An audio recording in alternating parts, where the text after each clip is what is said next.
Muy buenas tardes. Vamos a continuar con nuestras jornadas sobre los y las aspirantes a la rectoría de nuestra gran universidad. Y bueno, estamos en la mesa y le damos por supuesto la bienvenida a la doctora Luz del Carmen Alicia Vilchis Esquivel. Y con ustedes estamos la doctora Patricia Medina Serna, Alegría Olivares Villagómez, para moderar este evento. La presentación de la dinámica será la siguiente. Vamos a leer una pequeñísima semblanza de la doctora. Luego nos va a compartir algunos de sus puntos de vista sobre el proyecto que tiene para la rectoría, y después abriremos a comentarios y preguntas para que podamos participar en el diálogo con esto. Les doy la palabra, Nuria, por favor. Sí, buenas tardes a todos y a todas. La doctora Luz del Carmen Vilchis Esquivel es mexicana, es catedrática de la FAC, Facultad de Artes y Diseño de la UNAM, es miembro del Sistema Nacional de Investigadores, licenciada en Diseño Gráfico, Filosofía y Psicología, maestra en Comunicación y Neuropsicología, doctora en Bellas Artes, Filosofía, Docencia y Filosofía Educativa, autora de 45 libros, 52 capítulos, 160 artículos y manuales especializados. Ella es pionera en la introducción de la tecnología digital en las artes y el diseño. Directora de 300 tesis, ha dictado 91 cursos, 230 conferencias en 42 países. Directora de la Facultad de Artes y Diseño de la UNAM desde 2002 a 2006, evaluadora de importantes publicaciones y proyectos institucionales, reconocida con premios internacionales por su labor académica y de investigación. Bienvenida, doctora Vilchis, le damos la palabra. Buenas tardes, agradecía yo la oportunidad de estar presente aquí en la Facultad de Arquitectura y de explicar la visión que yo tengo de lo que podría ser una rectoría si es que tuviera la oportunidad de acceder a ella. En principio,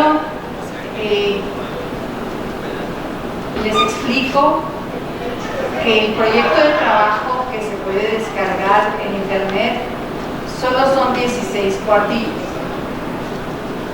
Y esto tiene una razón. Cuando yo empecé a hacer el proyecto de trabajo y empecé a lanzar ideas, proyectos, iba yo como en la cuartilla 50. Y yo me detuve y dije, no, estás escribiendo una utopía de la UNAM. Para que se haga un plan de desarrollo institucional se necesitan escuchar las voces, se necesita escuchar a los expertos y se necesita realmente tener toda la información posible y necesaria para que se puedan hacer planteamientos de todo tipo. Pero tengo las fichas, tengo pues esta trayectoria de ideas que es la que les expondré en esta ocasión conforme a dicho proyecto de trabajo. Y esto empieza por un pensamiento acerca de la UNAM. Este sentido de universalidad que podemos nosotros entender en nuestra máxima casa de estudios, que no solo es el sentido de ser, sino que es el punto de partida en donde podemos encontrar enormes fortalezas, obviamente algunas debilidades, numerosas oportunidades y a veces algunas amenazas. No es algo que podamos decir un nicho cerrado, al contrario, es un espacio totalmente abierto a un conjunto de saberes y a una pluralidad de mentalidades.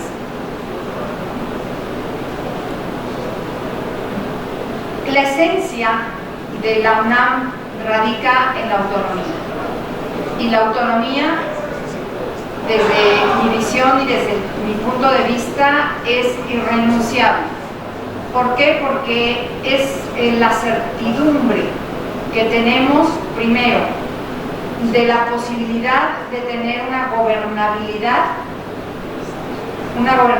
gobernabilidad propia, una libertad de conjuntar saberes, quehaceres y conocimientos, y un ejercicio democrático de la educación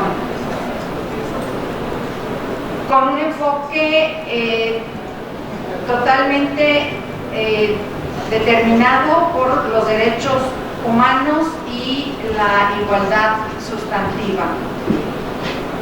Y esto es algo que se nos define como tal desde el artículo 3º de la Constitución. Y la UNAM ha hecho, además de esta ganancia histórica de ser autónoma, ha hecho un ejercicio irrestricto de cada uno de estos elementos que menciona el artículo 3º, de tal manera que podemos hablar de la UNAM como un sistema de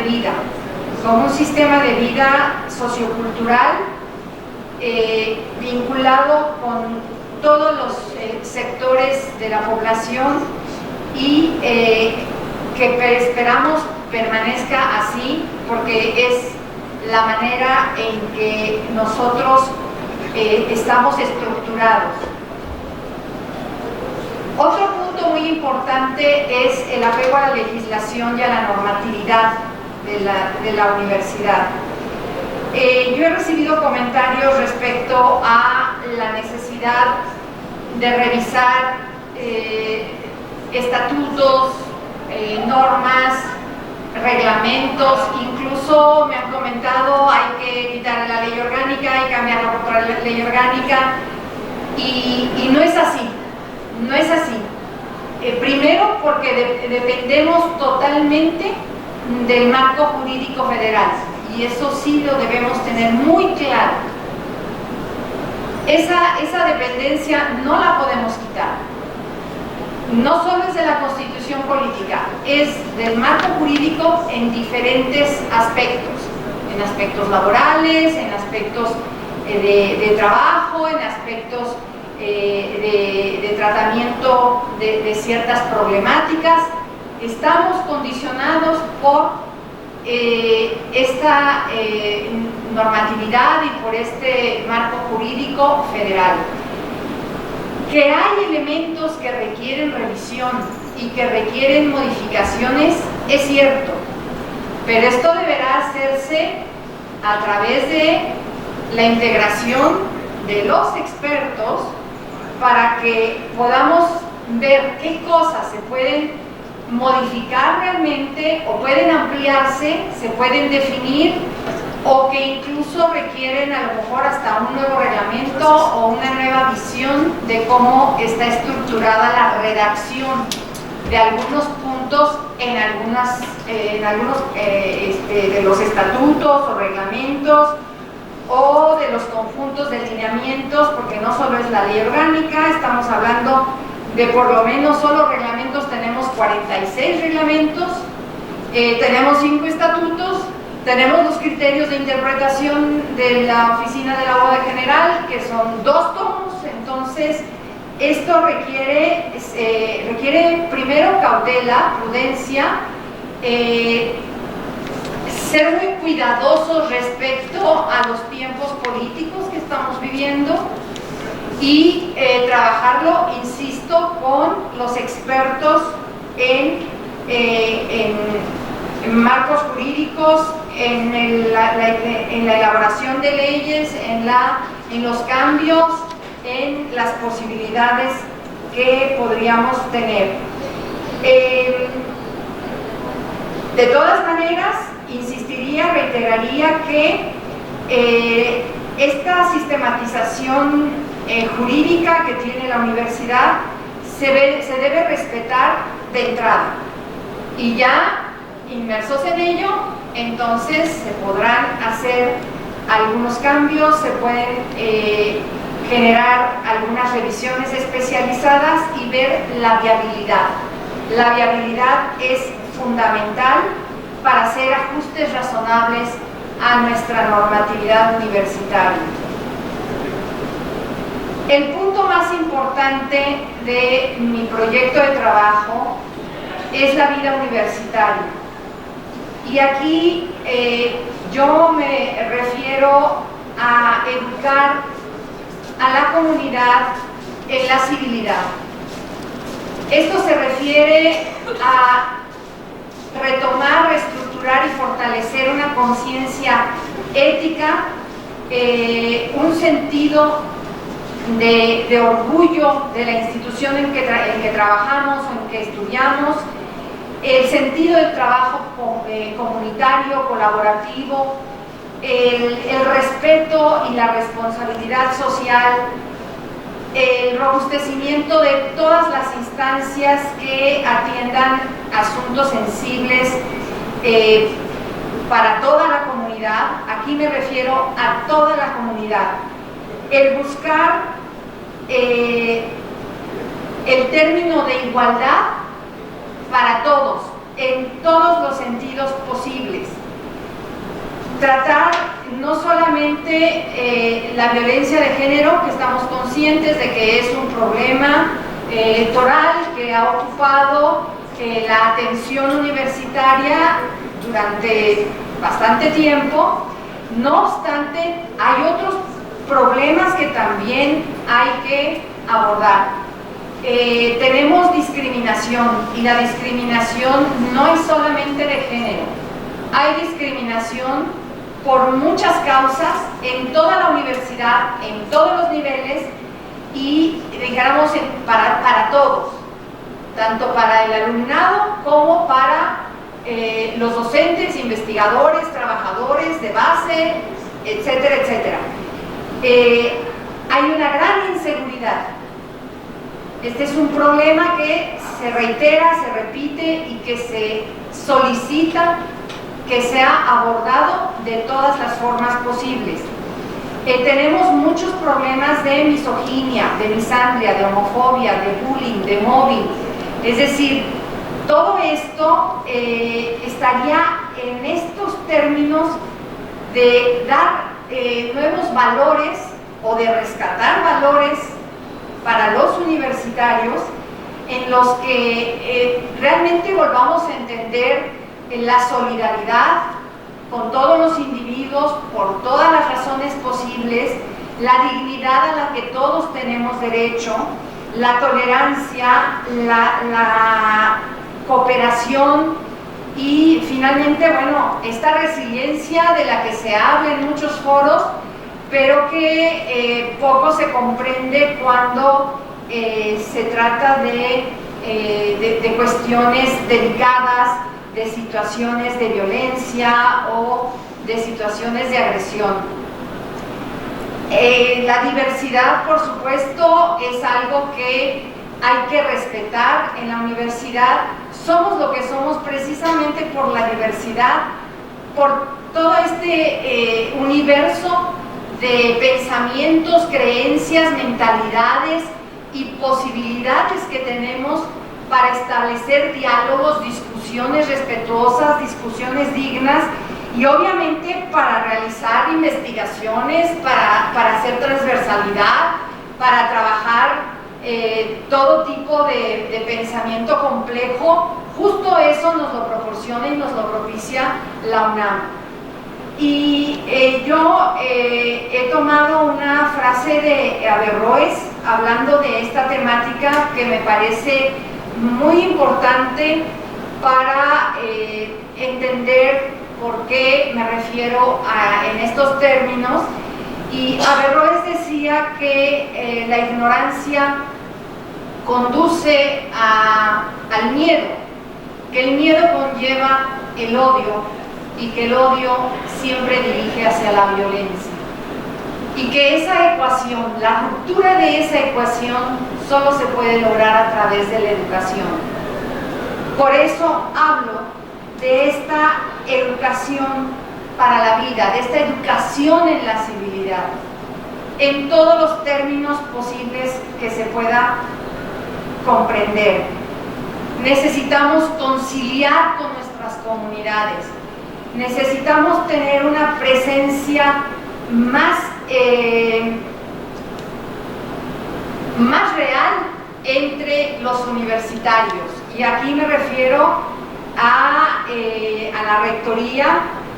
Y yo tengo amigos que todavía estudiaron con algunos rectores que las nuevas generaciones no identifican mucho, pero que comentan que, por ejemplo, don Arturo Carrillo, don Javier Barro Sierra, don Pablo González Casanova, por ahí se me está yendo don Javier Barro Sierra, tenían la costumbre de bajar de la rectoría y caminar por el campus y platicar con la comunidad. Y creo que esa es una costumbre malamente perdida, porque uno voltea a ver la torre de rectoría y es un sitio lejano, sobre todo para los estudiantes. Los estudiantes no se sienten escuchados, no se sienten atendidos, no sienten que un reclamo que ellos hacen sea realmente direccionado hacia aquellas instancias en las que se puede o no resolver.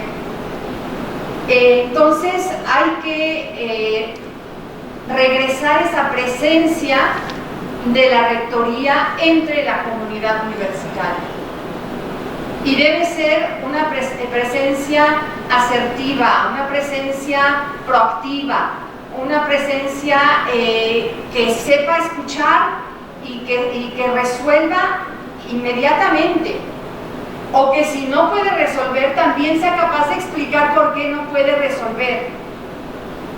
Aquí había un paréntesis, por ejemplo, con el problema del acoso, con ciertos problemas que hay respecto al acoso.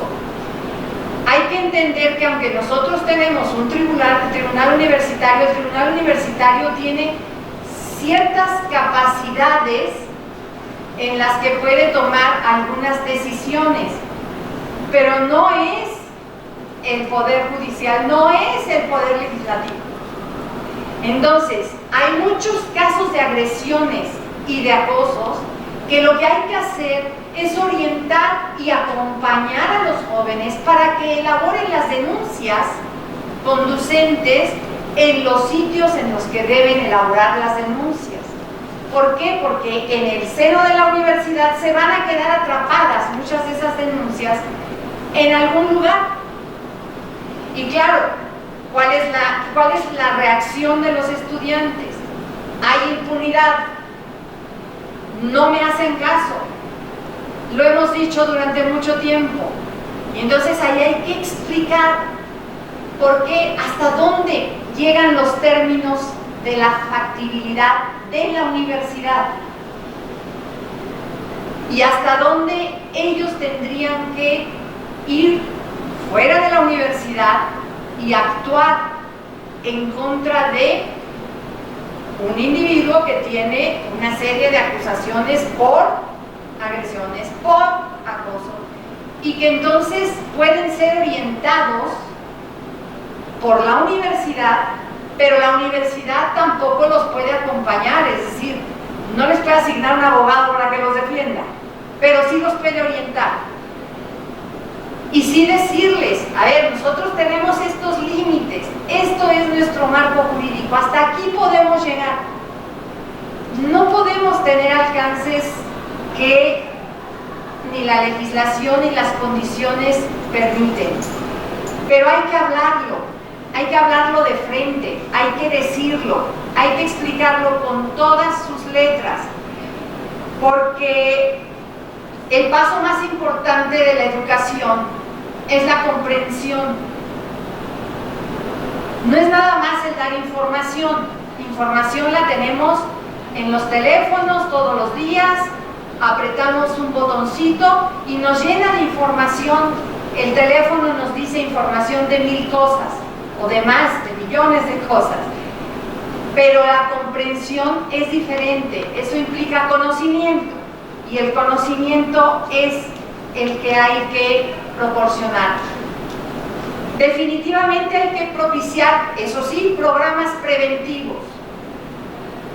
Programas preventivos, y algunos existen ya en la universidad, hay que expandirlos, hay que ampliarlos, hay que fortalecerlos, como el programa Guardianes, que está en FES Iztacala, que es para prevenir los intentos suicidas, que es para atender redes de apoyo. Hay otro programa que es un programa que imparte APA, que se ha instrumentado en universidades en Estados Unidos, que son líneas telefónicas que se establecen y en las que están inscritos docentes, estudiantes, trabajadores, o sea, todos los miembros de la comunidad que quieran participar. Y si alguien está solo o ha sido convocado a recoger un documento con una persona a deshoras en un taller, en un salón, y tiene miedo de ir solo, simplemente tiene que marcar y pedir compañía. Y entonces pueden llegar 1, 2, 3 acompañantes, y eso les fortalecería la presencia de los estudiantes. Y evidentemente también hay que hacer líneas formativas para los docentes, de que comprendan que en estos tiempos, la contemporaneidad no permite muchas libertades que se tenían en generaciones anteriores y que no eran denunciadas porque no había posibilidades de tener voz. Que hoy en día los estudiantes, el alumnado tiene voz y tiene esta certeza de que puede denunciar, de que puede gritar, de que puede hablar, de que se puede expresar. Entonces hay que reeducar también a la planta docente en este tipo de situaciones y decir, a ver, esto está sucediendo, hay que detenerlo de alguna manera, vamos a hacer, hay otros proyectos que se podrían hacer, como aulas compartidas, como desfases de la docencia hacia otros proyectos, como etcétera. Hay otros proyectos que se podrían instrumentar, pero lo cierto es que lo más importante es la prevención. Y aquí me estoy refiriendo a los graves problemas que hay entre el alumnado. Más allá de que tenemos por lo menos 3 generaciones que no tienen proyecto de vida, que caminan con una desesperanza terrible, con falta de horizontes, sin proyectos futuros, que no les interesa ni formar una familia, mucho menos tener hijos. Lo que quieren son mascotas, lo más que quieren son mascotas, y que no tienen esta perspectiva de decir, yo en un futuro puedo, quiero, necesito, me dan ganas o me propongo hacer tal cosa. Entonces sí necesitamos hacer programas en los que trabajemos con ellos. Y yo ahí me he cuestionado si hay tantos, y perdón, a mí los anglicismos no me gustan mucho, pero bueno, si hay tantos influencers o tantos influenciadores, esta gente que los llama, que los reta, que les impone tendencias, que les impone diferentes tipos de pensamientos, que entre tantos cerebros universitarios no podríamos hacer nosotros también nuestros retos y entonces bajo sus mismos términos hablarles. y establecer retos, establecer diálogos, establecer espacios. En 140 caracteres vamos a decirte algo y vamos a explicarte algo que te lleve. El transmedia ahorita, por ejemplo, es bien importante, porque ellos pueden leer una frase en cualquier red social y esa red social los puede llevar automáticamente a un video y ese video los puede llevar a un blog y en ese blog los que concluyen la historia son ellos. Entonces está el transmedia, hay muchas posibilidades, todos podemos ser creadores de contenido. ¿Por qué nos esperamos a que los creadores de contenido externos les estén llenando la cabeza de cosas absurdas, ambiguas, peligrosas, que ponen en riesgo su salud, que ponen en riesgo, por supuesto, su vida? Y yo creo que podemos elaborar retos mucho más importantes y más interesantes que atarse una cuerda al cuello y a ver quién aguanta más. Entonces, me parece que hay que educar para la vida. Es la parte a la que yo le dedico mucho espacio, porque me parece que hay que realmente dignificar la vida de todos los universitarios y que podemos participar todos en esto. Es decir, no es algo que digamos exclusivo para. Podemos participar todos y convocar a todos y ser parte de la solución todos también. Y claro, en cuanto al alumnado, pues obviamente hay que ampliar. Muchos sabemos sus perspectivas, muchos sabemos sus preocupaciones y sus necesidades, pero sí creo que hay que verlas más de cerca, platicar con ellos, realmente buscar la salud física, emocional y mental del alumnado. Tenemos muchos problemas de ansiedad, de depresión, de adicciones, de intenciones suicidas. Serían los más fuertes, pero no son los únicos. Si hacemos una lista de toda la problemática física, emocional y mental de nuestros estudiantes, es muy compleja y lamentable. Entonces tenemos que abordarla de todas las maneras posibles. Que ellos sepan que son atendidos y que tienen opciones universitarias en todo momento y que pueden acceder a ellas, y que realmente yo comento en mi proyecto de trabajo que se sientan no solo orgullosos de la institución a la que tuvieron acceso, que sientan ese gusto, ese privilegio, pero que también sientan la fuerza de ser mexicanos, de vivir en esta ciudad, de estar en este país y de estar en este mundo y en esta época, la importancia que tiene, que realmente sepan dimensionar todo lo que tienen y de todo lo que se podrían desarrollar si utilizaran todas sus capacidades. Aquí hay muchos programas que hay que conservar, aproximarlos a los programas de becas, mantener las bolsas de trabajo, obviamente, apoyar la vida universitaria con todas las oportunidades UNAM. A mí me sorprende recibir alumnos de doctorado que nunca se enteraron que podían estudiar un idioma en la UNAM y que ya tienen votos de sinodales con tesis terminada, y de repente en sección escolar les dicen: ¿y tu comprobante de idioma? Y se quedan: ¿mi comprobante de qué? De idioma. Es que no tengo.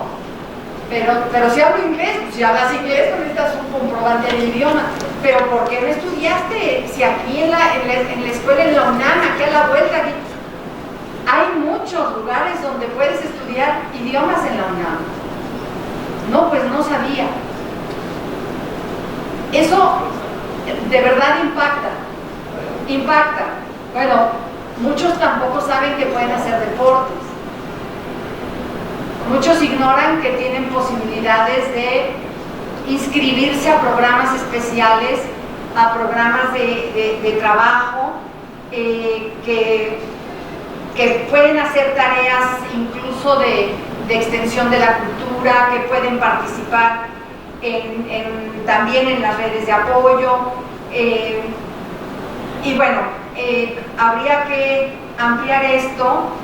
Y aquí, respecto a la matrícula, hay que ver las posibilidades. Traigo unas notas sobre las foráneas y las periféricas.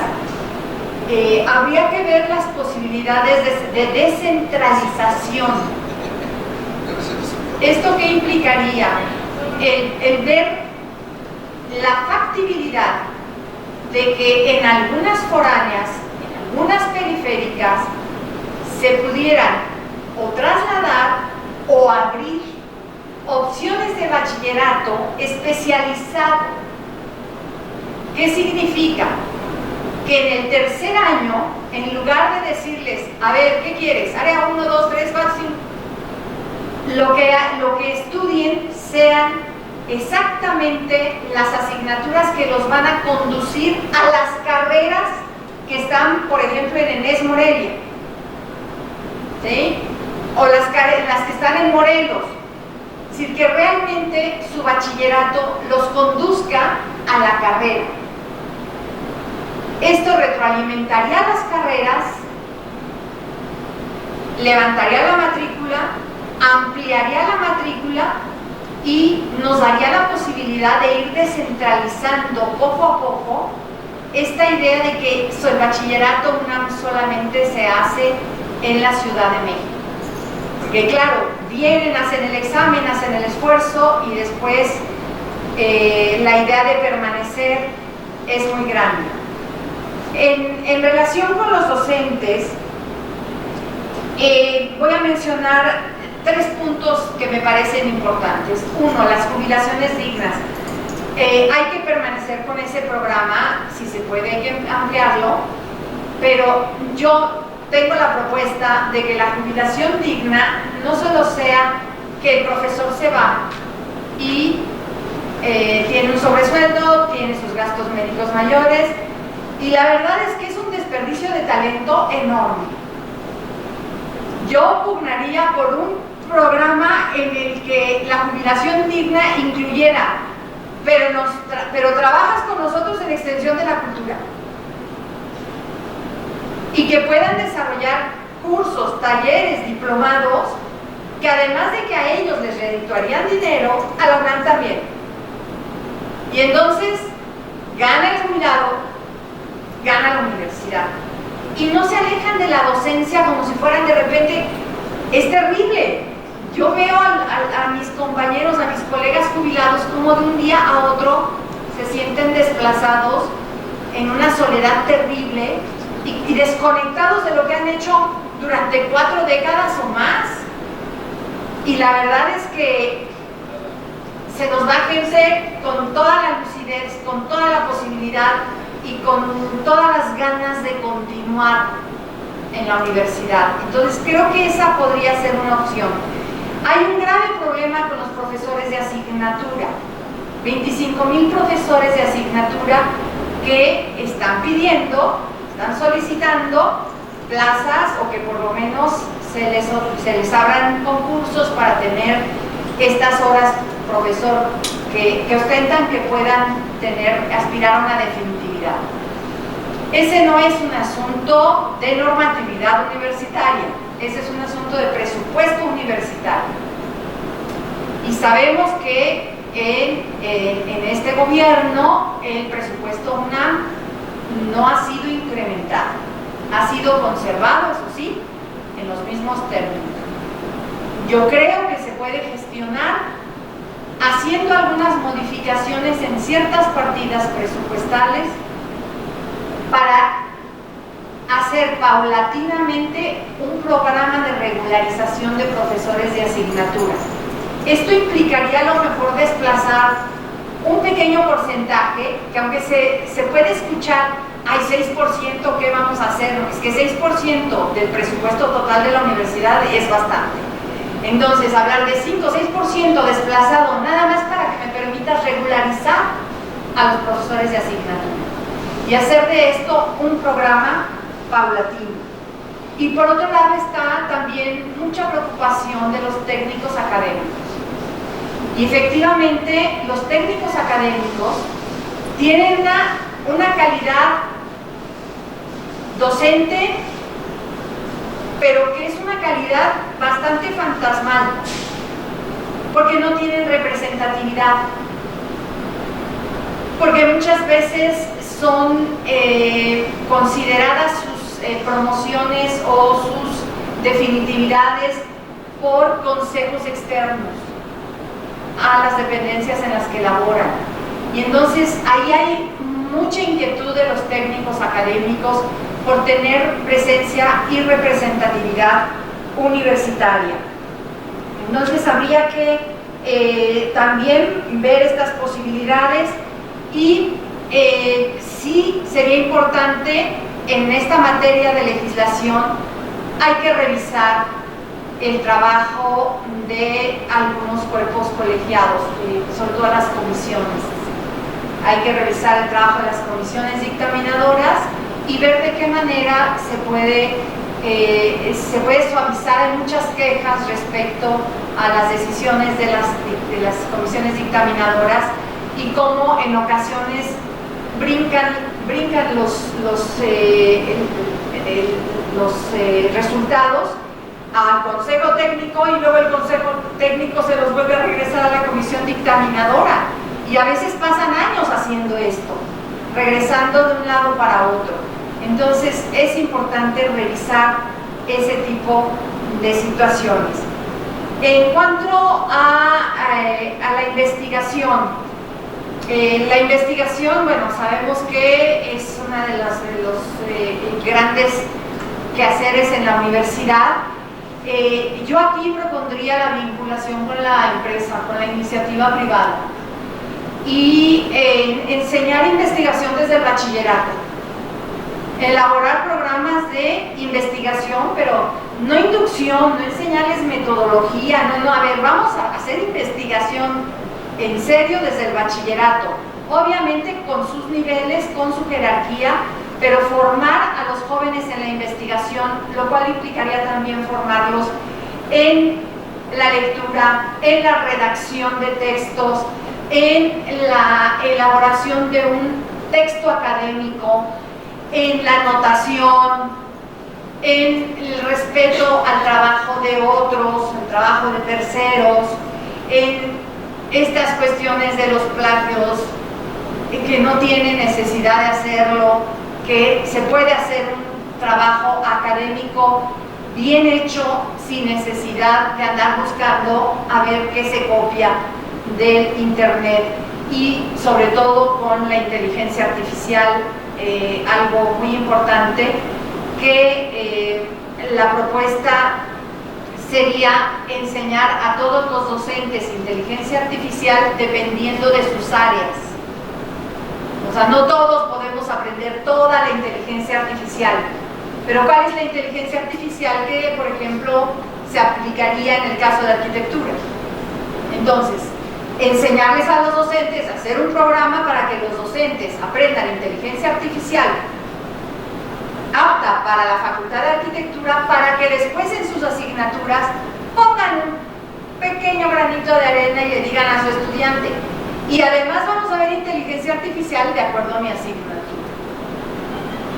¿Sí? Y entonces no sería, todos sabemos todo lo de inteligencia artificial, no, pero sí todos sabemos la inteligencia artificial necesaria para nuestras profesiones, que es lo que más interesa. Y bueno, yo tengo muchas preguntas aquí, no me quiero llevar mucho tiempo, pero sí tengo preguntas sobre proyectos de cómo integrar a los jóvenes en los proyectos de innovación, si es posible que tuviéramos un banco de alimentos universitario, si es posible que tuviéramos una planta universitaria para recuperar aguas pluviales, Sí, no porque no se sepa hacer, hay programas, hay proyectos ya realizados, pero lo podemos hacer en macro, y ahí es donde entraría la vinculación con la iniciativa privada, con las ONGs y con instituciones que estén interesadas en resolver problemas sociales a través de un vínculo con la Universidad Nacional Autónoma de México. Obviamente la sustentabilidad, la sostenibilidad están contempladas en estos proyectos, ¿no? Los recursos naturales, cómo hacer uso de ellos, cómo reciclar y cómo beneficiarlos. Ya me había referido a las foráneas y a las periféricas con los bachilleratos especializados. No obstante, y aquí no me refiero nada más a foráneas ni a periféricas, sino a todas las dependencias universitarias, todas necesitan mejoras, todas necesitan algo, un poco de pintura, unos cambios de mobiliario. Entonces creo que hay que revisar estas tareas pendientes que a veces pueden ser pequeñas, pero pueden ser muy significativas para una comunidad. ¿Sí? Vamos a cambiar el mobiliario del salón de profesores, o vamos a poner un salón para estudiantes, o vamos a pintar la fachada, o vamos a abrir esto. Es decir, de repente con un poco de presupuesto, y lo vi en una de las foráneas, con realmente poco presupuesto podrían tener un bioderio que implica no solo el firmar proyectos de vinculación con empresas, sino grandes desarrollos para el medio ambiente.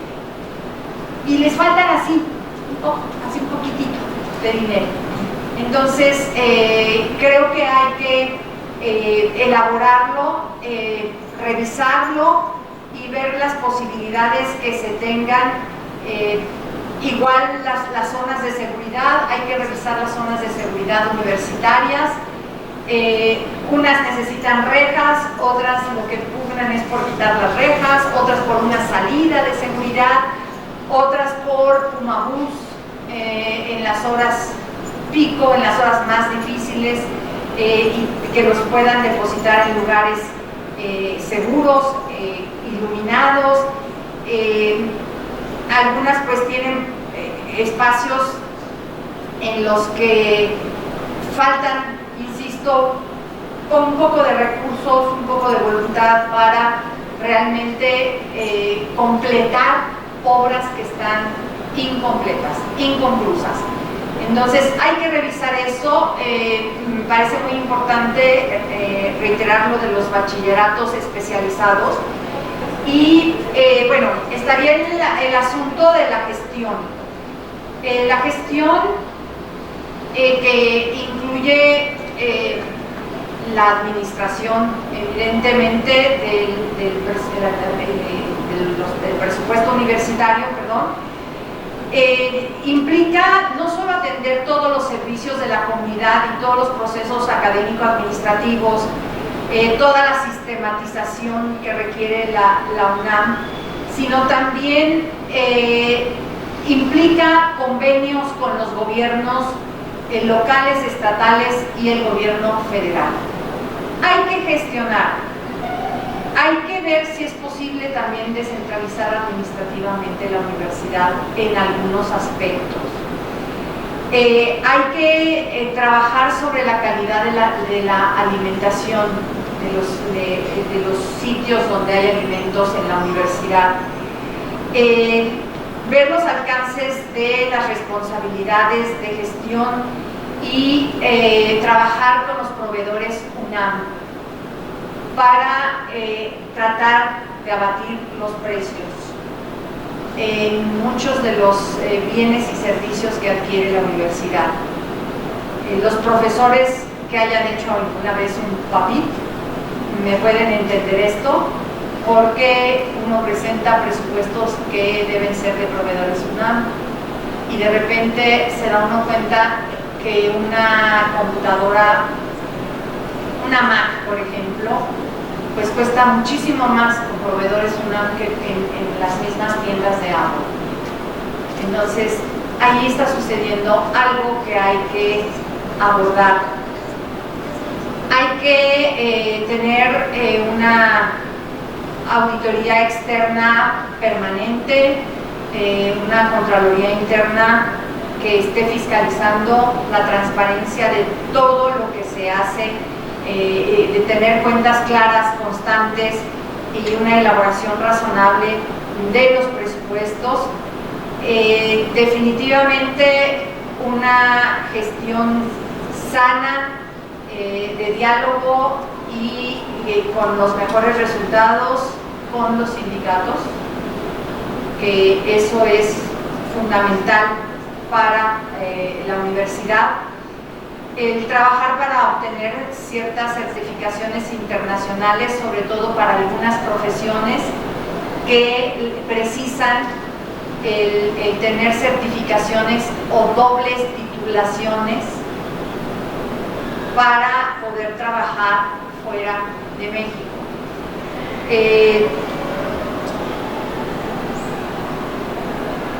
Y la administración, pues esto definitivamente no es otra cosa que, se dice fácil, pero es gestionar el presupuesto universitario, pero también gestionar los ingresos extraordinarios y trabajar muy de cerca con Fundación UNAM.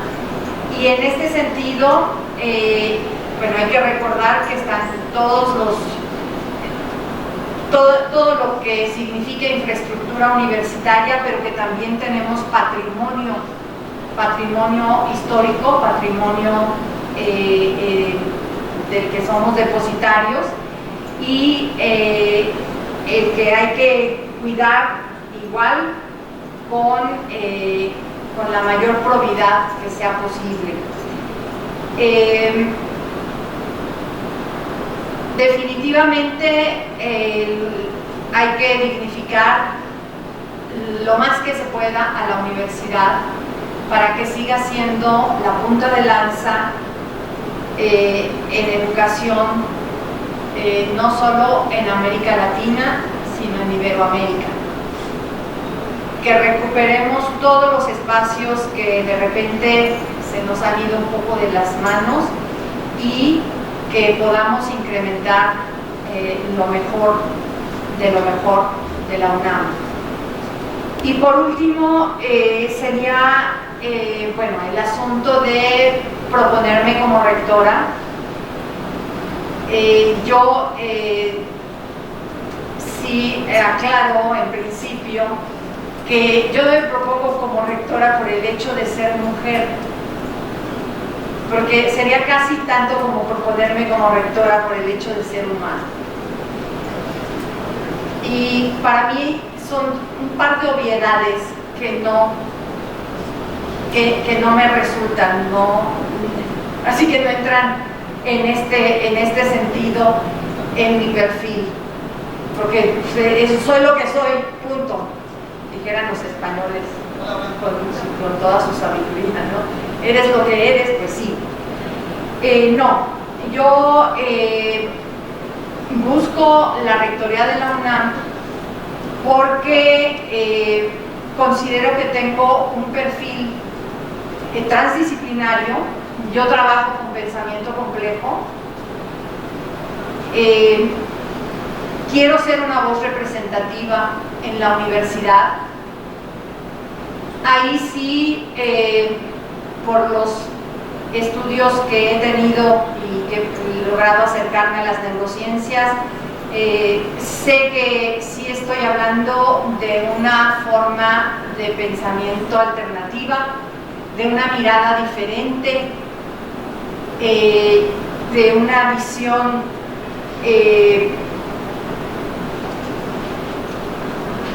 que cambiaría el paradigma que ha estado vigente en la universidad durante ya demasiadas décadas, demasiadas opciones, porque además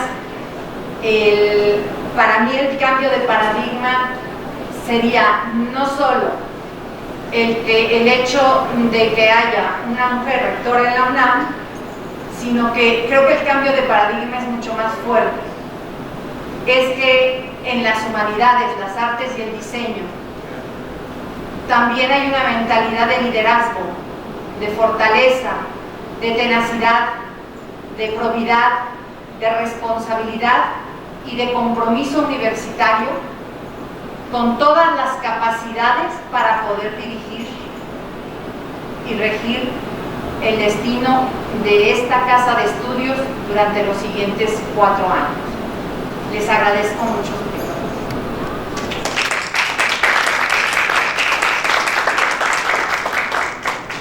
Muchas gracias, doctora.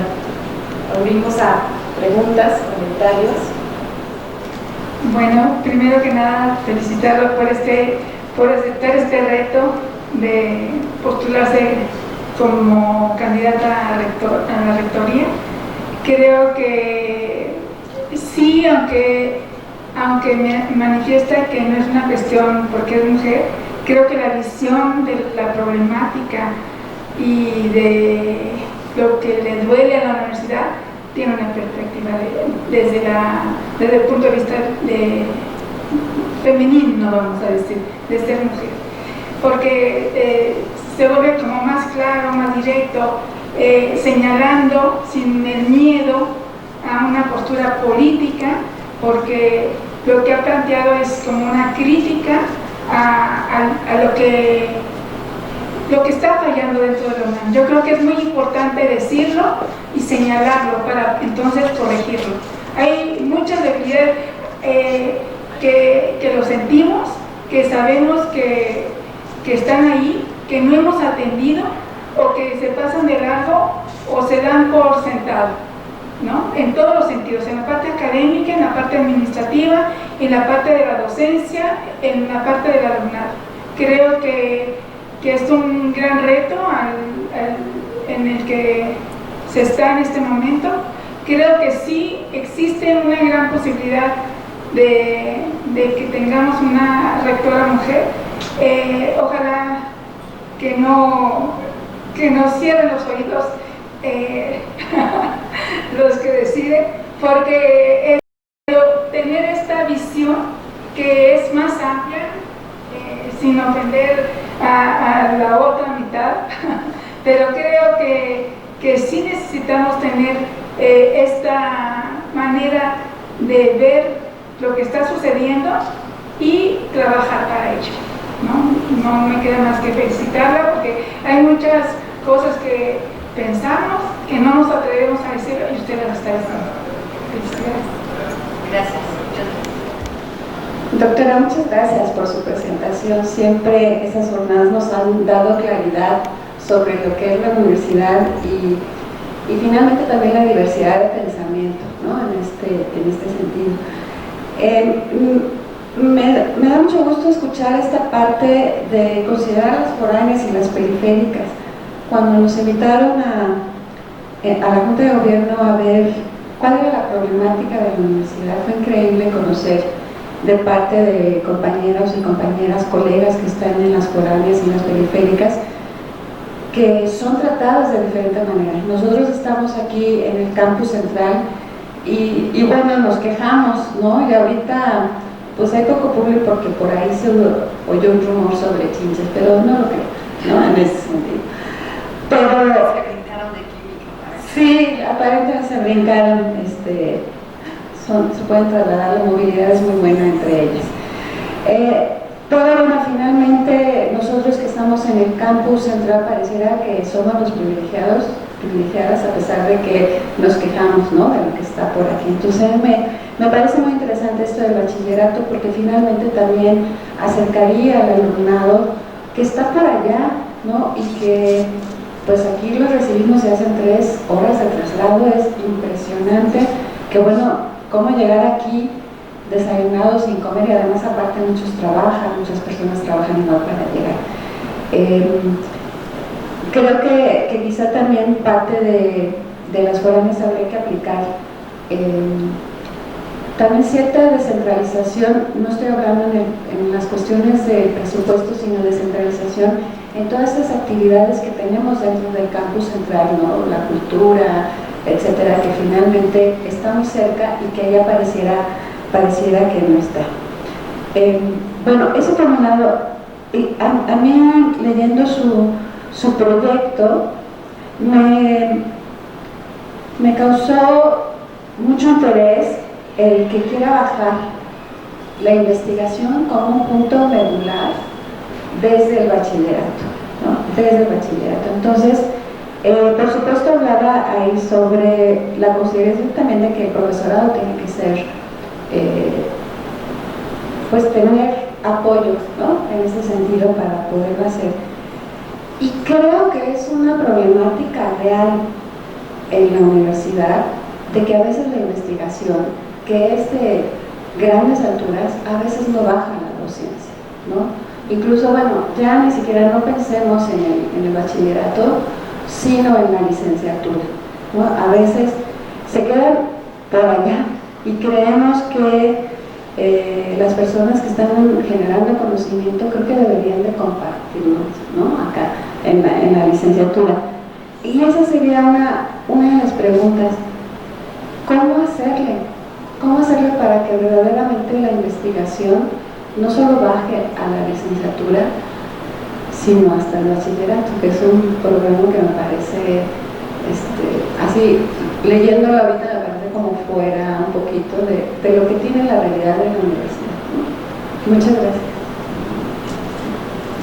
Sí, yo este es uno de los asuntos que en los que creo que el mundo digital lo podemos aplicar a nuestro favor. Digo a nuestro favor, a favor de los estudiantes, a favor de los docentes. Primero habría que preparar, es como lo de la inteligencia artificial. Primero habría que preparar a los docentes. No podemos llegar y decirle a alguien, el próximo semestre todos ponen en su asignatura inteligencia artificial. Con justa razón, todos protestarían. Si no me has enseñado eso, ¿cómo quieres que yo lo incluya? Entonces, hay que hacer primero el programa para formar a los docentes y enseñarles el nivel en el que se puede trabajar. Enseñar un nivel aceptable, porque no podemos pedirle a un chico de bachillerato que nos haga un artículo, pero que sí podríamos trabajar con él la inducción a la investigación y abrir una suerte de blog o abrir una Wikipedia universitaria. No quiero usar ese término porque pareciera que vamos a emular a la Wikipedia, pero que sí podríamos hacer una suerte de repositorio que se pudiera consultar, en donde estuvieran los textos que escribieran los universitarios y que pasen por todos los filtros. Yo con que un chico de bachillerato me sepa escribir bien 4 cuartillas bien escritas, con sus notas y con su gramática y con su ortografía, todo en su lugar, yo no le pediría más, porque para que aprenda a escribir esas 4 cuartillas necesito formarlo en ciertos aspectos de cómo investigar, cómo se empieza, cómo te haces una pregunta, cómo buscas un objeto de estudio y luego cómo aprendes a escribir. Yo siempre les digo a mis alumnos, sus primeros capítulos son verdaderamente una desgracia. El capítulo 1 de las tesis son terribles. Leerlos es una verdadera pesadilla. Al segundo capítulo cambian completamente la manera de escribir y se vuelven sus mejores o sus peores críticos, porque entonces dicen, ya me di cuenta que en el capítulo 1 escribí unas cosas terribles. Y yo les digo, no corrijas, ahorita no corrijas, síguete, capítulo 3. Cuando terminan, ellos ensamblan la tesis y entonces dicen, no, tú me llenaste de tachones rojos el capítulo 1, no, yo ya le modifiqué puntos completos. ¿Por qué? Porque ya tuvieron la oportunidad de leer, y la lectura, va a aparecer anuncio amarillo, ¿verdad? La lectura enseña a escribir. Entonces, no es tanto de ver cómo les damos el manual de redacción, porque nadie lo va a leer, pero la lectura enseña a escribir. Y hemos perdido esa buena costumbre de hacer que nuestros alumnos lean en todos los niveles. Llegan a la maestría y uno les pregunta, a ver, ¿cuántos libros leíste durante la licenciatura? Y ya el que leyó muchos leyó 6. A veces leyeron 3. Y todavía el reto es, ¿y lo leíste completo? Bueno, no, nos dejaron leer un capítulo. Dice uno, a ver, ¿en qué momento se ha perdido esta voluntad y esta posibilidad de leer? Y creo que ahí podríamos empezar en los primeros años del bachillerato, inducción a la lectura, buscar textos y hacer retos. Yo les pondría retos, yo sí le daría una tableta al que se lea un libro y que me escriba una reseña. A ver, ¿quién acepte ese reto? Estudiantes, bachillerato. Ahí va un reto. ¿Sí? Los primeros días que terminen, les vamos a regalar una tableta. O sea, hay que entender que nosotros podemos poner retos mucho más significativos, mucho más singulares, mucho más creativos que los retos que se ponen entre ellos en las redes sociales. A ver, ¿quién me puede hacer una narrativa visual de este texto? O sea, lo tienes que leer y luego pues tienes que dibujar algo al respecto. O pegarlo, no necesitas dibujar. Puedes recortar, pegar, hacer. Entonces, eso mueve. No solo mueve, sino que, a ver, recuperan neuronas, muchas. A veces el solo hecho de hacer la reseña, pero la vas a escribir a mano. No la quiero en Word, vamos a escribir a mano. Esta costumbre de escribir a mano, esto para mí tiene todo el sentido del mundo, porque esto restaura millones de neuronas. Escribir a mano, solo escribir a mano. Si además de eso les podemos enseñar con pequeñas cápsulas, y ahí tenemos unos enormes neurocientíficos en la UNAM, les enseñamos lo que significa para su cerebro una adicción y cuánto pierden y qué daños están haciendo. Y no hablo de una adicción a droga, que bueno, eso es, por supuesto. No, a los juegos o a las pantallas. ¿Qué les está significando? Eso cambiaría, para muchos cambiaría su visión de lo que están haciendo. Y empezarían a ser más cuidadosos con sus horas pantalla. ¿Qué sucede? Que lo quedamos por sentado. Pues es que lo que quiere es una pantalla, ¿no? Los chiquitos, los ve uno en los restaurantes. Para que no llore, ponle el celular, ponle una animación, ahí, pantalla, ya está el niñito, ¿no? Y no hay una conciencia de lo que significa la pantalla. neurológicamente lo que significa la pantalla. Entonces, si hiciéramos esas pequeñas cápsulas, yo digo que hay que combatirlos con sus propias armas. Hay que regresarles con sus propias cuestiones. Por favor, yo estoy segura que hay más de un universitario que es capaz de hacer un videojuego donde no hay un matadero de 800,000 ahí y que se ensangrenta toda la pantalla.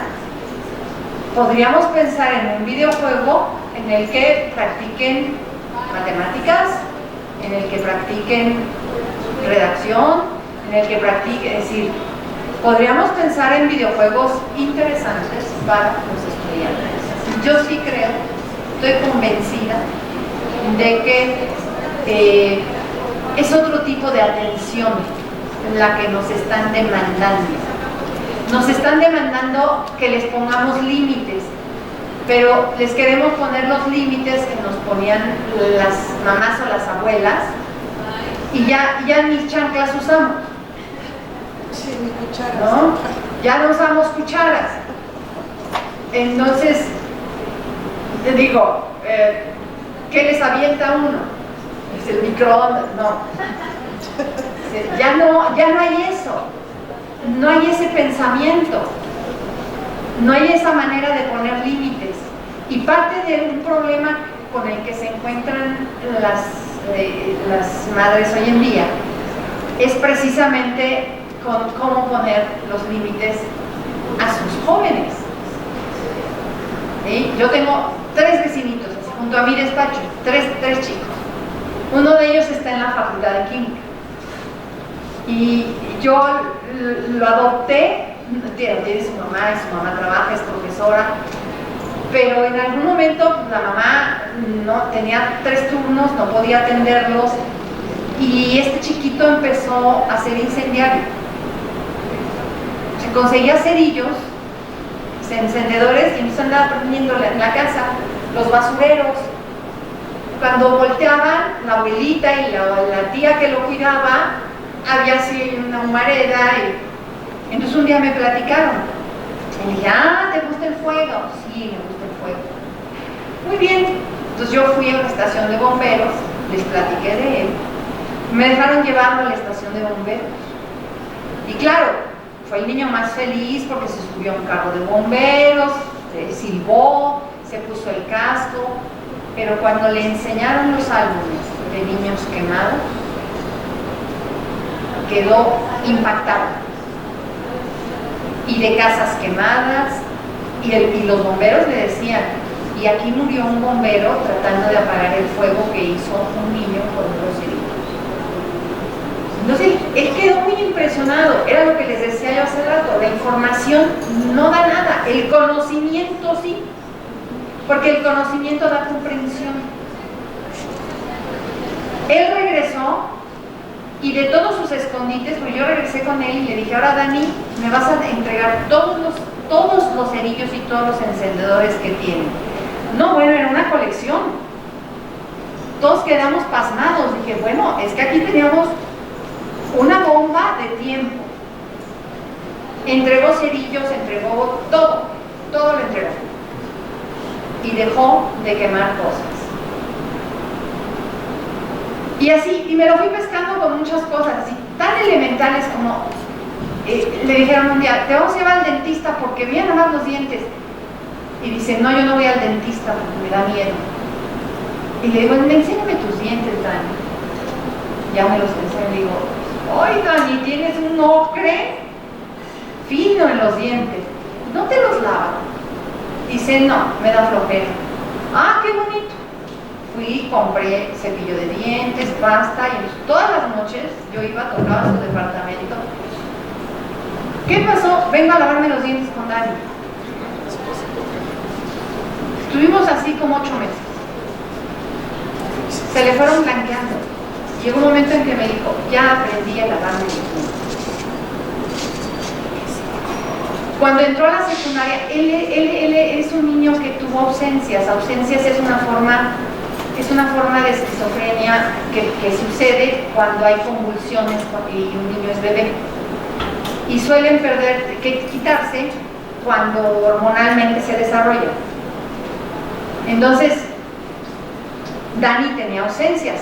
La ausencia es que ahorita se para alguien, se sale, regresa y no tiene la menor idea de que se levantó, salió y regresó. O sea, sí se le salía de la casa, etc. Y pues que estaba medicado todo el tiempo, pero era un niño muy activo y tenían problemas todo el tiempo con él. Ellos lo meten a una secundaria pública, le empiezan a hacer bullying. Y el chiquito acaba un día adentro de un contenedor de basura. Se tardó 2 horas en salir. Y entonces la mamá le regañaba porque le decía, no, es que no sé qué, ¿cómo vas a hacer con la prepa? Dice, tienes que sacar promedio, aunque sea de 7 para entrar a la prepa. Y yo le dije, no le digas eso. Sí, que entienda por lo menos que pase. Ok, está bien, enséñales. Llega el tiempo, examen de la UNAM, y Dani reprueba el examen. Y entonces la mamá lo pone a trabajar, estaba chiquito, todavía no era mayor de edad, lo pone a trabajar vendiendo unas donas. Y entonces, como él tenía mucha confianza en mí, me dice, ¿qué crees? Que hay una acosadora ahí en las donas. Dice, está ahí junto y todo el tiempo me quiere llevar en su carro, y en su carro, dice, yo tengo mucho miedo. Entonces yo hablé con la mamá y le dije, oye, ¿sabes qué? Déjame a Dani 3 meses. Viene el examen de la UNAM otra vez. Yo trabajo con Dani. Le dije, pero sácalo de trabajar, por favor, ya no estés metiendo a vender donas, que un día te van a entregar, o si es que te devuelven al niño, te lo van a entregar en un mal estado, muy mal. Y me lo dejó. Entonces yo lo que hice fue inscribir a Dani, nos inscribimos los dos, en unos cursos de encuadernación. Y entonces aprendió a encuadernar y a hacer sus cuadernos, y llegaba orgullosísimo, así, mamá, ¿ves este cuaderno? Lo hice yo con mis propias manos. Y así nos echamos dos cursos de encuaderno. Y luego le dije, ahora vamos a estudiar para el examen de admisión, Dani. Y empezamos, y empecé con él. Y un día le dije a su mamá, oye, tu hijo es un niño más que brillante, es muy inteligente. Y resulta que presenta el examen de la UNAM y no queda en la prepa, él quería prepa 9, queda en un CCH, y la mamá me lo pone como campeón. Y entonces yo llamo a la mamá y le dije, mira, tranquila, ¿sabes por qué quedó en CCH? Porque hay filtros. En la UNAM hay filtros para obtener lugares. Le dije, Dani está presentando examen por 2ª vez. Dani sacó 7, tu famoso 7 de promedio de la secundaria. Le dije, y es mayor que muchos que están presentando el examen, entonces les dan prioridad. Cuando logramos investigar, Dani había tenido solo un error en el examen. Hizo su prepa CCH y está estudiando bioquímica, Facultad de Química. Por eso sé de las chinches, porque el otro día entré y le dije, Dani, ¿que estás enchinchado? Dice, no, eso fue una mentira que echaron para sacarnos de la facultad. Son chismes. Dice, pero yo sí llegué y le dije a mi abuelita, nada más revísame el cabello, no vaya yo a tener algo, ¿no? Pero yo siempre he estado convencida que los jóvenes lo que requieren es atención y una escucha proactiva. ¿De qué sirve que a mí llegue un chico y me diga, es que yo necesito tal cosa, si yo no le hago caso? Si me pega a gritos, me dice, necesito límites, y yo no se los pongo. Yo no sé ponerle esos límites. Y creo que justo los límites hay que trabajarlos de manera lúdica con aquello que los está obsesionando y que tienen como principal adicción todo, que es la pantalla, las pantallas. Entonces hay que jugarles con sus propios juegos y con sus propias dimensiones. Perdón por el robo de tiempo. No, está muy bien. Muchas gracias, doctora. ¿Alguien quiere hacer algún comentario? Ya creo que ya se está acabando el tiempo. Quiero agradecerle, doctora, porque, bueno, creo que algo que iba a preguntar ya, solo con todo lo que nos explicó ahorita, queda ampliamente claro para mí. Y una de las cosas que me parece interesante como de su postura frente a la vida y frente a la universidad y frente al reto de asumirte como alguien que aspira a la rectoría, es esta postura desde la docencia.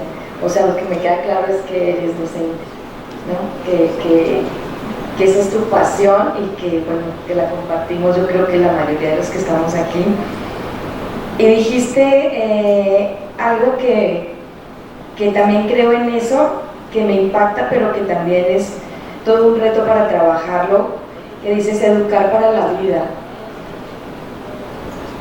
Y como docentes, pues es una situación pues muy compleja, ¿no? Porque seguramente la mayoría nos preparamos en lo disciplinar, somos muy comprometidos en armar nuestros programas, en la asistencia, en participar en muchas situaciones académicas, pero tenemos estos jóvenes, como nos los describes ahorita, ¿no? Yo también tengo una hija de 18 años, entonces esto de educar para la vida y tener un aula con 70 jóvenes que demandan esa atención, ¿cómo los docentes nos preparamos para eso? ¿Qué piensas tú? ¿Qué ideas tienes para que los docentes podamos trabajar y prepararnos nosotros para la vida y poderlos preparar a ellos para la vida?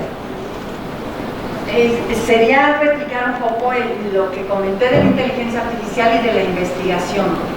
Es que hay que generar apoyos primero para los docentes para que comprendan cuáles son nuestros alcances, cómo y hasta dónde podemos educar para la vida. Pero también que se pueden desarrollar programas, algunos ya existen y que se tienen que instrumentar, y que son programas en los que pueden participar los docentes, en los que pueden colaborar, contribuir, o habría programas que serían directamente para los estudiantes. Entonces habría interacción, habría apoyos de todo este tipo, que además yo cuando los pienso y entre los que yo hago, en realidad no se requiere mucho presupuesto, se requiere inteligencia, y no artificial, inteligencia de verdad, porque es tomar los recursos y ponérselos a la mano. Y ahí sí yo no conozco un joven, digo, salvo que hayan ya caído en adicciones y haya una problemática mayor, diferente, que requiera terapias, ayudas profesionales o de otro tipo, pero un joven, un estudiante que ingresa a la UNAM está ávido de muchas cosas, está ávido de ver, de experimentar, de ser escuchado, de ser atendido, de platicar. Hay mucho miedo cuando se ingresa a la universidad, cuando se ingresa al bachillerato. Bueno, si cuando ingresamos a la universidad a veces, y me pongo enfrente, o sea, yo no asistí 15 días a la Academia de San Carlos, porque el impacto, el cambio de contexto fue así, del polo norte al polo sur. Fue una cosa tremenda, tremenda. Yo iba de una escuela particular, había estado becada por la UNAM en una escuela particular. Y claro, ahí pues está uno bastante protegido, arropado, etc. Y yo llevo un contexto que era todo lo liberal y todo lo antinormas que ustedes se puedan imaginar. Y mi primera clase es dibujo al desnudo con Gilberto Aceves Navarro, que bueno, quien lo haya conocido se imaginará que aquello era impresionante, ¿no? Empezando porque nos hablaba con groserías, desde que entrábamos hasta que salíamos. Nos decía de todo, nos daba de zapes, nos decía, hablaba muy fuerte, él se movía para todos lados, era muy nervioso. Y luego la modelo, y entonces no sabíamos si dibujar o voltearlo a ver a él. Y luego si uno volteaba a ver el papel, él llegaba y ponía la mano y decía, que no voltees a ver el papel. Y era una tensión fuerte, era muy fuerte, el ambiente era muy fuerte. Bueno, más allá de que uno entraba y si daban una buena aspirada y a marihuana que daba gusto. Entonces hubo 15 días que yo no fui a la escuela porque decía, me da miedo. Me daba miedo cruzar el umbral de la academia. Ya a los 15 días yo misma dije, a ver, ¿no elegiste esto? Si elegiste esto, entonces cruzas el umbral de la academia y te empapas de la academia. Y vives la academia y la disfrutas. Porque si no, esto va a ser una pesadilla. Y entonces dije, pues va. Y ahí voy.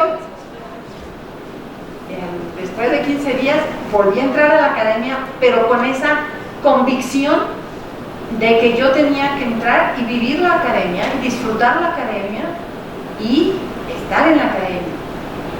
Y no había nadie, obviamente en San Carlos no había nadie que te anduviera apapachando, pero ni las secretarias, vamos. Ahí todo el mundo te decía, pero a lo que sigue, ¿no?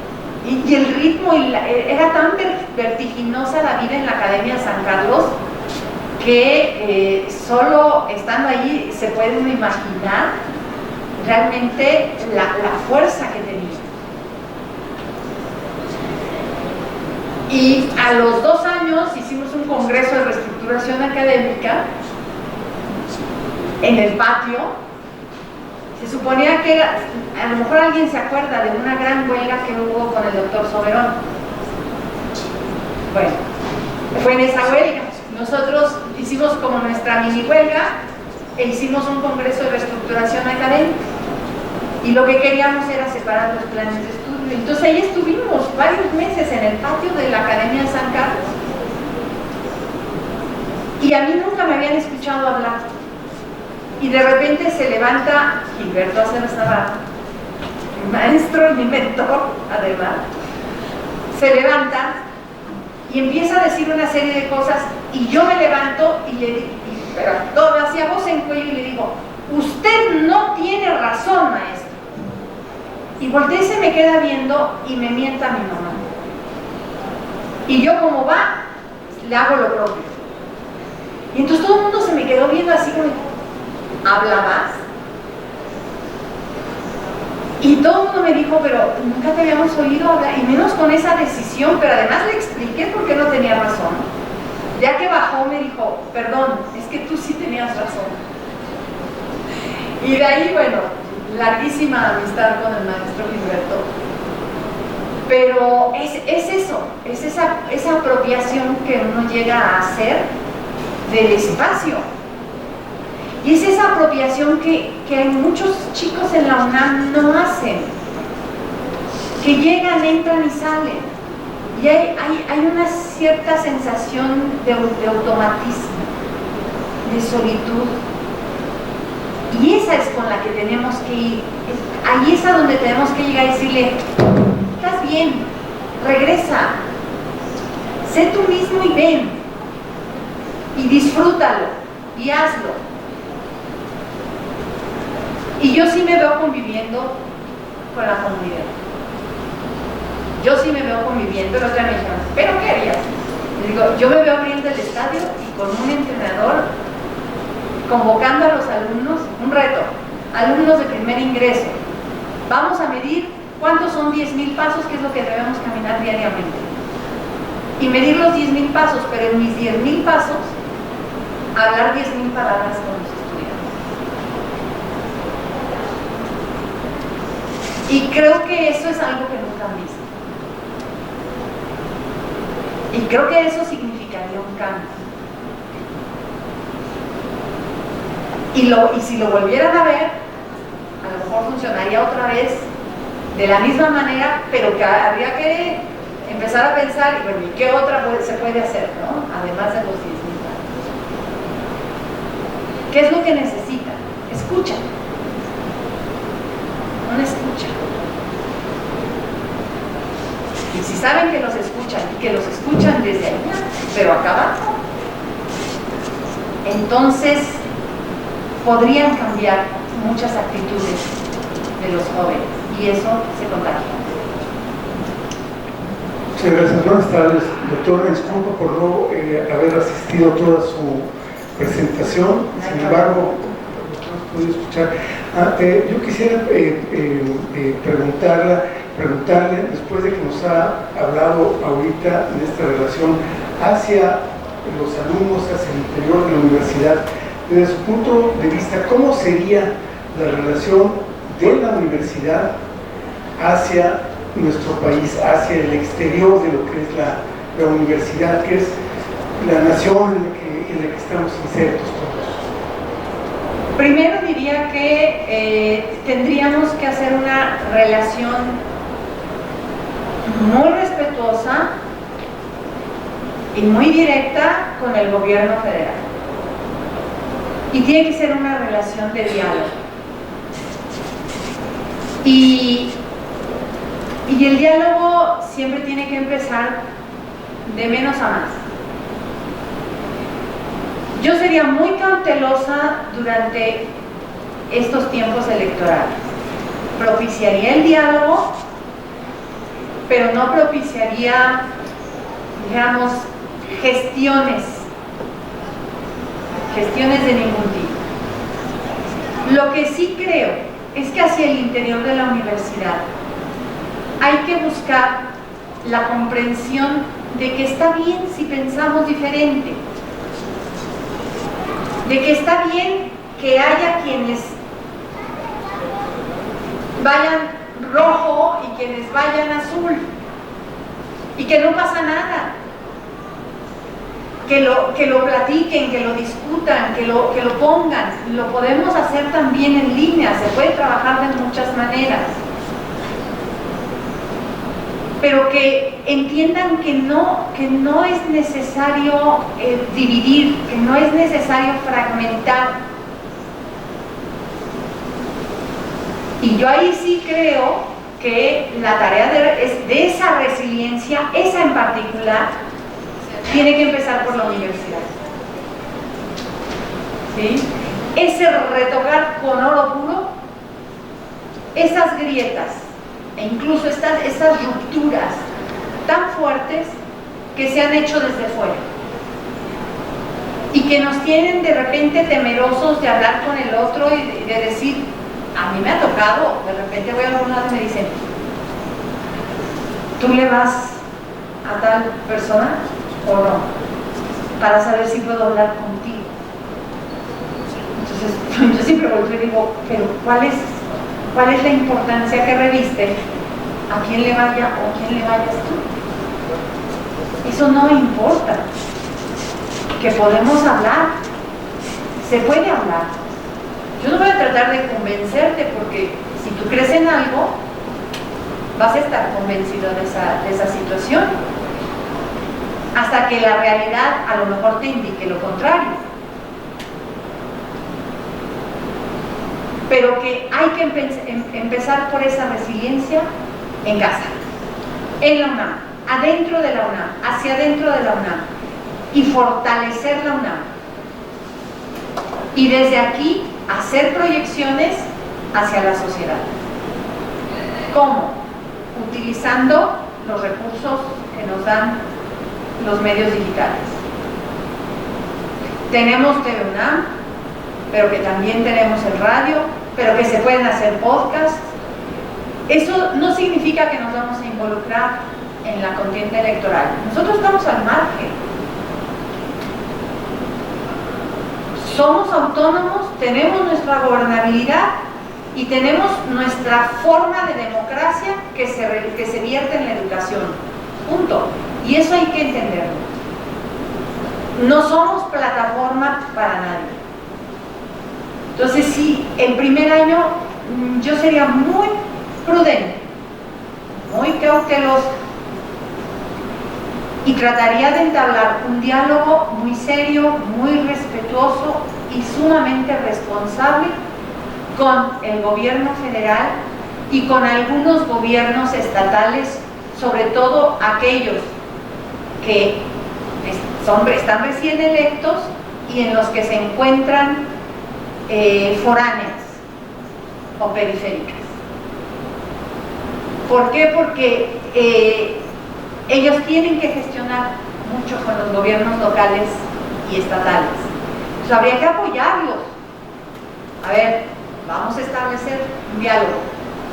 Podemos entablar. ¿Cuáles son los puntos que hay que tratar con el gobierno estatal? ¿Cuáles son los que hay que tratar con el gobierno local?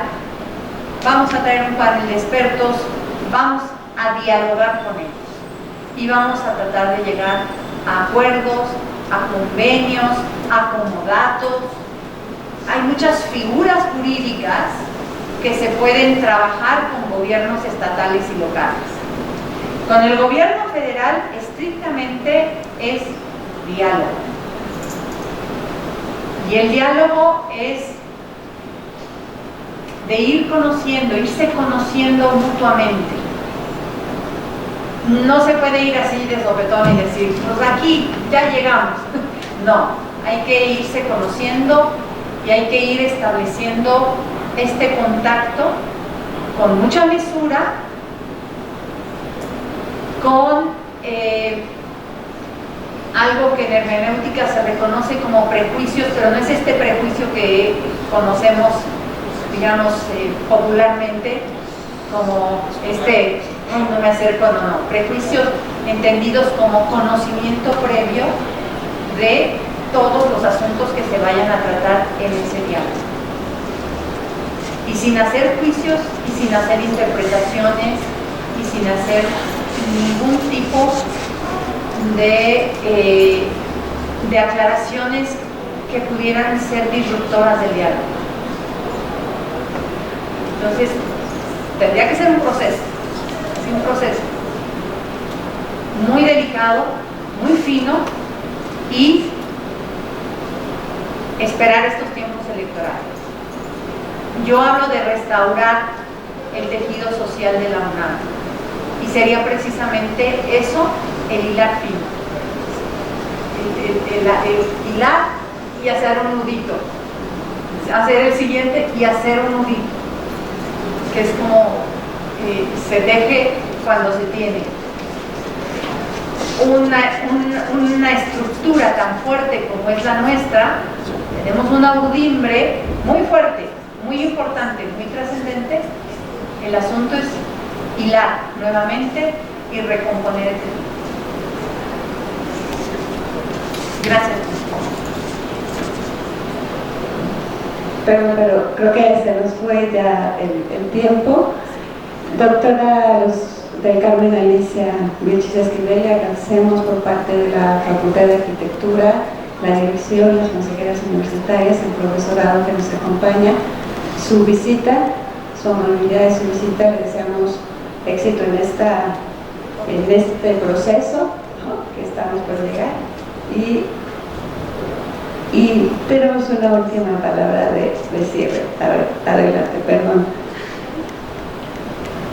Doctora, yo solo quiero felicitarla y decirles a todos que la persona que está aquí enfrente está diciendo y está proponiendo lo que verdaderamente va a cumplir. Me tocó trabajar con ella y gracias a ella la escuela de diseño se volvió facultad, porque me consta que hizo los proyectos para lograrlo, porque me consta que es la persona más trabajadora y honesta y que tiene esa sensibilidad para poder entender al estudiante y a las personas que trabajan con ella. Felicidades, doctora. Y de verdad es un reto muy grande, yo que tengo niños chiquitos y que es tan difícil escoger una escuela en donde van a estar depositados, que puedan ser entendidos, cuidados, y no solo eso, sino que su mente y su cabeza sea respetada también en ellos, su manera de pensar. Me imagino que para los padres, cuando depositan a sus hijos en una universidad, cuando ellos ya tienen que tomar sus decisiones, lo difícil que debe ser dejarlos volar y decir en dónde voy a depositar esa mente y quién es la cabeza de ese lugar, porque todo eso se baja. La cabeza es la que baja todo, toda la estructura. Felicidades, doctora. Pues muchas gracias. Le damos gracias a la doctora.